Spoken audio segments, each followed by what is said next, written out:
We live by stories, don't we? But the problem is, a lot of those stories are simply not true.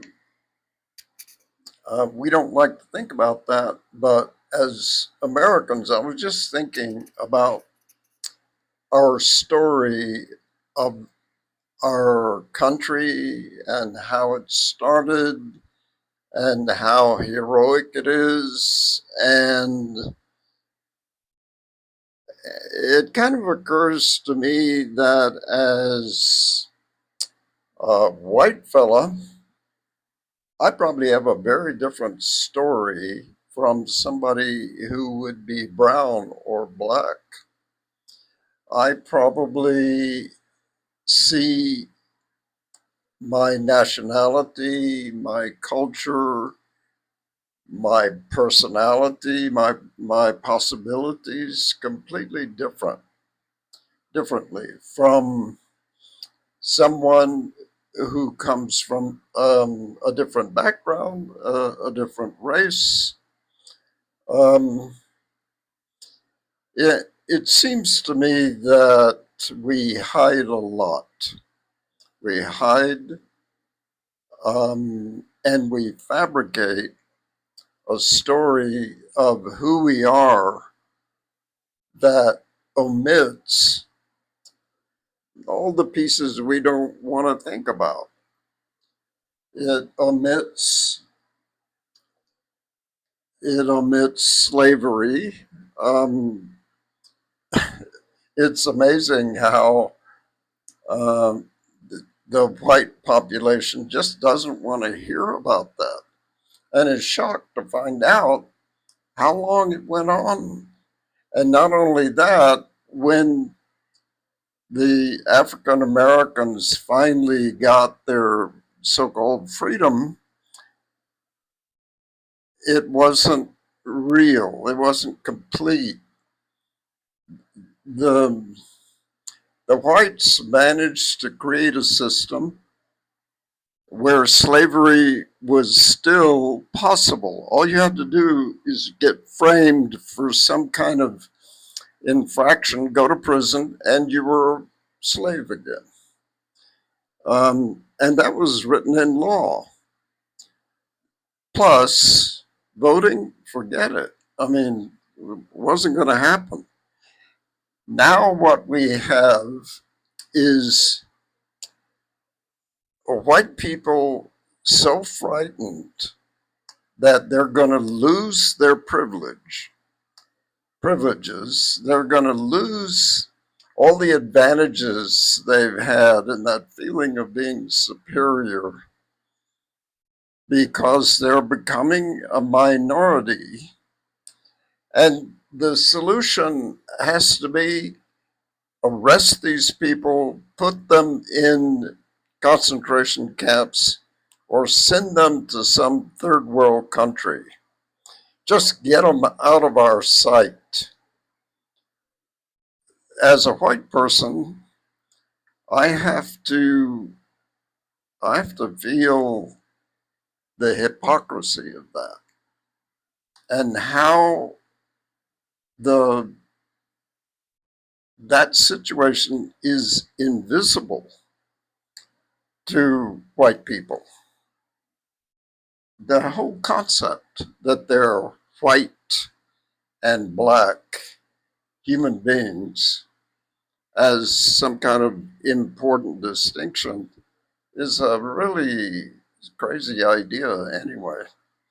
Um, but the living experience of a black person growing up in the United States and a white person is very different. It's shocking for a black person to suddenly realize they can be shot by a policeman um, and framed and judged just because of the color of their skin. They can be stopped in traffic for nothing and framed. It's just an insane mindset. Um, I've lived outside the United States for, I'm guessing, 40 years. Um, but I still feel that I'm American. I still feel, and I remember what it was like when integration first started in the schools. And I remember those kids coming in, they were petrified. You could see it. Um, the separation of the races in America is taken for granted, and it has been for centuries now, and we can tell ourselves the story that it's gotten a lot better. We're all equal now. That's just bullshit. That is simply not true. We have a long way to go. Um, Story has a big role to play, and we cling to fantasies, fairy tales about who we are and what our country is and how we are the best, the freest country in the world, and so on and so on. And now that a lot of people my age and even younger, I'm 85, but people in their 60s and 70s wanting to retire and wanting to get out of the US, but they've never lived anywhere else, they're shocked. They they moved to France, they moved to Mexico, they moved to Albania, they moved to Thailand or someplace, and they can't believe how different it is. They don't really, they never really thought that the rest of the world is very different from America. There's a the the American mindset is less communitarian. It is less. People are more isolated. People are more. Um, they feel maybe for historical reasons, but they feel alone. They feel abandoned in a way. And the whole story about pulling yourself up by your bootstraps is a ridiculous American story that ignores the need for community, ignores the need for people to work together, ignores how much we all need each other. And having lived in other cultures, um, I remember being very surprised when I was expected to participate in the communities that I was in much more. The whole idea that you could live there and be anonymous was just unthinkable.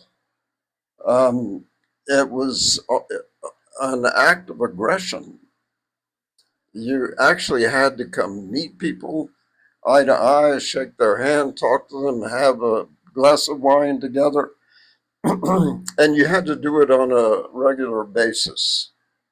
I'm talking about France, but the same thing is true in Italy, and the same thing is true in many countries where you're just expected to be a part. a contributing member of society. And Americans, um, I don't know, I grew up in Texas, and maybe the idea of the lonesome cowboy is still active, but I mean, it's just, I remember what it's like, what it feels like not to feel part of any real community. And yeah, you can join the church, you can join the Rotary Club, you can um, get on some kind of sports team, but Americans do seem to divide themselves up into cliques. And it's maybe there's a feeling of security when you do that. At least you're not completely alone. But I think what is happening in the US right now is a, a kind of psychosis. That, at least the way the French use that word, it is an extremely neurotic conflict going on that's totally unnecessary. It is simply not necessary for armed, masked people to be out on the streets shooting people, innocent people, and arresting people, and even right down to 5 year olds or babies, and putting them in a holding tank where they communicate various diseases. They don't have enough food. I mean, it's done for money. It's just insane. Um, this is the America that was always there. The the stories that we told ourselves as we were growing up, and I remember people saying the South will rise again, and so on and so on.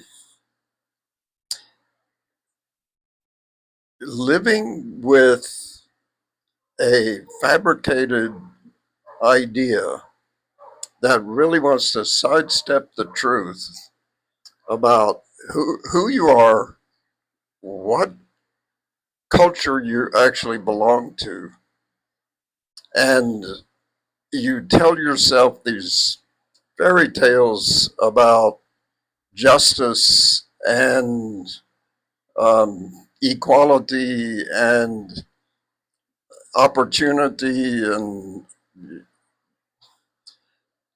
no wonder there's a horde of people running for the hills right now. They are going to all kinds of places in the world. And if you're my age, um, your Social Security is not enough to live on in the United States. You're going to have to go to a third world country. And if you've never been out of the United States before, it's going to be a shock. Um, it's interesting to me that it's the United States that is collapsing right now.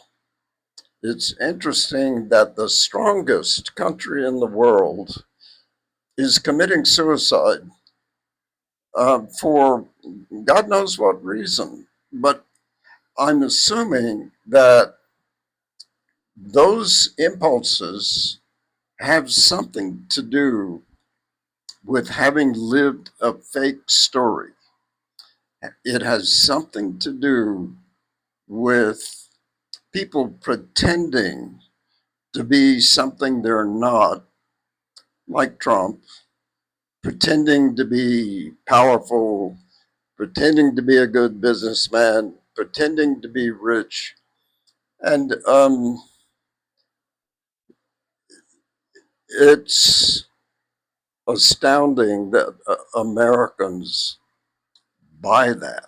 They actually say, oh, that's wonderful. I believe it. And I'll vote for that guy. He really knows something. Give me a break. Okay, this is my little talk for tonight.